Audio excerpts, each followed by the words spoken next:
जी तो मोअज़्ज़ज़ सामिन इकराम, रूस के एक जर्नल ने एक प्रेस कॉन्फ्रेंस की। उस प्रेस कॉन्फ्रेंस को पूरी दुनिया में दिखाने से पाबंदी लगी हुई है। रूस की मिनिस्ट्री ऑफ डिफेंस ने पूरे सबूतों के साथ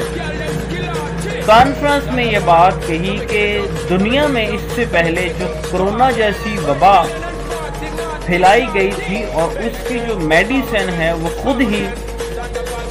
पहले से ही बना के रख ली गई थी। इसी तरह ही एक और नई बीमारी सर्जिकल स्ट्राइक, एक और नया बायोलॉजिकल हमला किया जाएगा कोरोना की तरह, और उसकी जो उस बीमारी का जो इलाज है वो पहले से ही दरियाफ्त करके रख लिया गया है। अमेरिका के जो मेडिसिन कंपनियां हैं उन्होंने उसकी जो मेडिसिन है वो तैयार करके रख ली है और दुनिया को ये बताना चाहते हैं कि हम दुनिया का अमन व अमान तबाह कर सकते हैं जब हम चाहें, क्योंकि हमें डॉलर खाने की आदत है। तो हमें तो इनका जो अमन व अमान है वो गरीबों को, हमारे जितने भी गरीब हैं, हम तो चाहते हैं, खासकर पाकिस्तान के जो हुक्मरान हैं और पाकिस्तान के जो ओहदेदारान हैं और पाकिस्तान के जो वो लोग हैं जिनका नाम हर बंदे की जहन के ऊपर है, हर बंदे की ज़ुबान के ऊपर है आजकल, वो इस पाकिस्तान को तबाह व बर्बाद करने की तरफ लगे हुए हैं, लेकिन इंशाअल्लाह ये पाकिस्तान को तबाह व बर्बाद नहीं कर सकेंगे। अच्छा, रूस का जो जर्नल है, रूस की जो मिनिस्ट्री ऑफ डिफेंस है, उन्होंने ये प्रेस कॉन्फ्रेंस करके लोगों को बताया है कि जो अमेरिका है वो लोगों का पूरी दुनिया का अमन अमान तबाह करना चाहता है। जैसे कोरोना की तरह कोरोना की वबा इन्होंने दुनिया में फैलाई, इसी तरह एक और नई वबा जो इस दुनिया के अंदर फैलाना चाहते हैं और जो दूसरे ममालिक का लोगों का, दूसरे ममालिक की कंट्रीज़ के लोगों का जो अमन व अमान बर्बाद करने जा रहे हैं ये लोग। रूस ने पहले से वार्निंग दे दी है पूरी दुनिया के ममालिक को कि अगर आज भी आप इकट्ठे ना हो सके तो भाई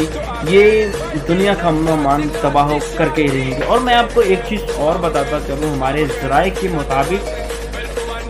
अमेरिका है उसको असल चलाने वाला, उसका बैकग्राउंड पे थपथपी की जो कहते हैं ना कि थपकी देने वाला जो बंदा है वो पीछे इसराइल है, जो कि पूरी दुनिया का अमन अमान तबाह करना चाहता है, लोगों को बीमारियों में मुब्तला रख कर लोगों के ऊपर हुकूमत करना चाहता है। ये इसराइल की बहुत बड़ी उनका ड्रीम है। लेकिन अल्हम्दुलिल्लाह जब तक ऐसे मुसलमान ज़िंदा हैं, बाहया, बाकिरदार और बाईमान और बहादुर मुसलमान ज़िंदा है इसराइल की, ये कभी भी ये साजिश जो है वो कामयाब नहीं होगी। और बदकिस्मती के साथ अमेरिका जो है वो खुद ही बीमारियां क्रिएट करता है और उसको लोगों में फैला देता है और उसके बाद उन क्रिएट की हुई बीमारियों का एक सोल्यूशन ढूंढता है। कुछ देर के बाद सोल्यूशन ढूंढता उनकी दवाई बनाता है और दवाइयों को फिर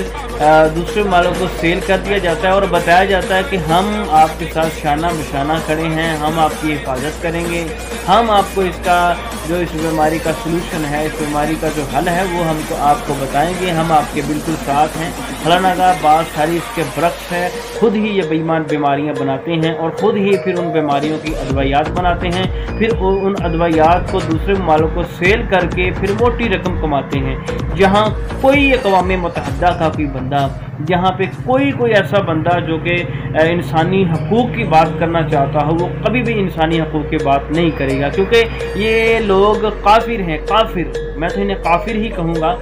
मुनाफिक ही कहूँगा, और ये काफिर कभी मुसलमानों का दोस्त नहीं हो सकता। कुरान ने इसके ऊपर वाज़िया आयात लिखी है, आयात अल्लाह ताला ने अपने नबी को बताई है कि काफिर और मुसलमान कभी दोस्त नहीं हो सकते और ये कभी भी मुसलमानों का अमन है वो नहीं देख सकते। ये हमेशा से मुसलमानों के ख़िलाफ़ हैं, हमेशा से मुसलमानों को दबाना चाहते हैं, लेकिन इंशाअल्लाह मुसलमानों का अल्लाह ताला हामी नासिर, अल्लाह ताला आप सबकी हिफाजत फरमाए। और अगर ये मेरा वीडियो पैगाम आपको अच्छा लगा तो ज़रूर दूसरों तक शेयर कीजिएगा ताकि किसी और को इसकी अवेयरनेस हो जाए और वो सारी जो इसके जो होते हैं हिफाजती तरीक़ाकार, आप मास्क पहने, सलाम लें किसी से, ضرور سلام لیں، جیسے کہ اللہ کے نبی صلی اللہ علیہ وسلم نے سب سے پہلے جو لوگ آپس میں دو ملیں، اگر وہ پہلی دفعہ ملیں، دن میں پہلی مرتبہ ملیں تو السلام علیکم کہیں، ان کا جواب دیں۔ تو اوائڈ کریں ہر قسم کی وہ چیز جس سے بیماری پھیل سکتی ہے۔ اللہ تعالی ہمیں محفوظ فرمائے اور ہم سب لوگوں کی حفاظت فرمائے۔ جزاک اللہ۔